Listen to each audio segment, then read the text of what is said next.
I'm Brent Goff. It's good to have you with us. We begin with another earthquake, the second within a week to hit Afghanistan. It happened Tuesday in the eastern part of the country as the nation was already reeling from a devastating quake over the weekend. Now, that quake killed at least 1,400 and injured thousands. Today's magnitude 5.2 tremor hit near Jalalabad, which was also the epicenter of Sunday's quake. Rescuers are struggling to reach the remote mountainous area. Entire villages have been destroyed, and it's feared the death toll could rise further, with many people feared trapped under the rubble. Well, earlier we spoke with Samira Sayed-Rahman from Save the Children Afghanistan, and she visited the quake zone today, and she told us what she witnessed. So I've been traveling throughout Nangarhar and Kunar provinces. I went to some of the most affected areas in Kunar province that were accessible by road. We had to go over mountains, dirt roads, and through riverbeds to be able to get to these communities. And what we saw there was a devastating sight. Homes completely destroyed, entire villages just crumbled to the ground in moments, and a community that is terrified of the aftershocks. While we were there, we experienced multiple aftershocks. Every 15, 20, 30 minutes, there would be a shaking of the ground.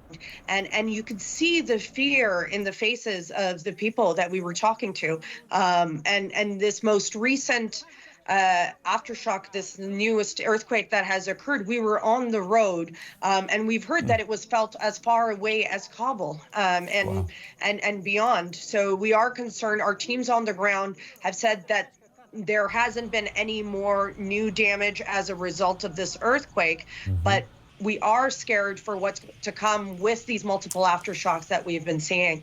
The UN Afghanistan coordinator said earlier today that damaged roads are the biggest challenge following these quakes. I mean, obviously, you've experienced that from what you're telling.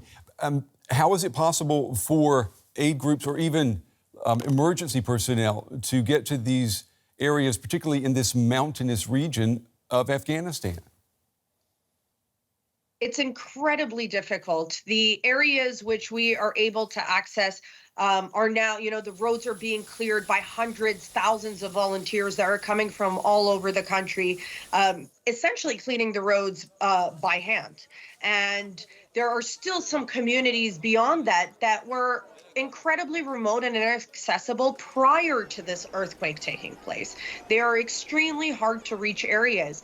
And we, many in those communities who could have been airlifted out to Jalalabad city here for urgent medical care. But there are also, we heard of many communities where helicopters have come and circulated, but they could not land, just given the nature of the terrain. It is incredibly mountainous.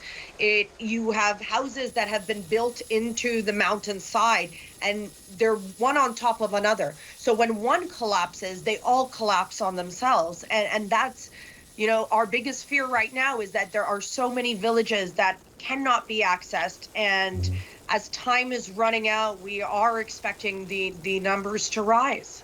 And Samir, when we look at the video that's coming to us from Afghanistan, we see lots of men, and we were wondering, where are the women? And if the women have been injured in this quake, are they getting the same emergency care as the men? Because we know the Taliban is in power. Certainly, right now it's about getting to who is impacted the most. When people are digging out bodies and victims from under the rubble, it's about getting to those that you can get to. And we have our clinics in multiple areas of the affected communities. We're treating women. In fact, the highest number of victims are women and children. These are communities where you have very large family sizes. Each family has, 8, 9 children. So the most impacted are, in fact, women and children. And the biggest percentage of those who have actually died in this earthquake are women and children, and in terms of injuries as well. Many have been airlifted. Those with the most severe injuries have been airlifted again to here, to Jalalabad city, and those with, minor or lesser injuries have been treated in the areas where aid groups like us have been able to get access to. Samira Sayed-Rahman from Save the Children Afghanistan. Samira, it's good to have you with your eyes on the ground there for us. We appreciate it. Thank you. Thank you.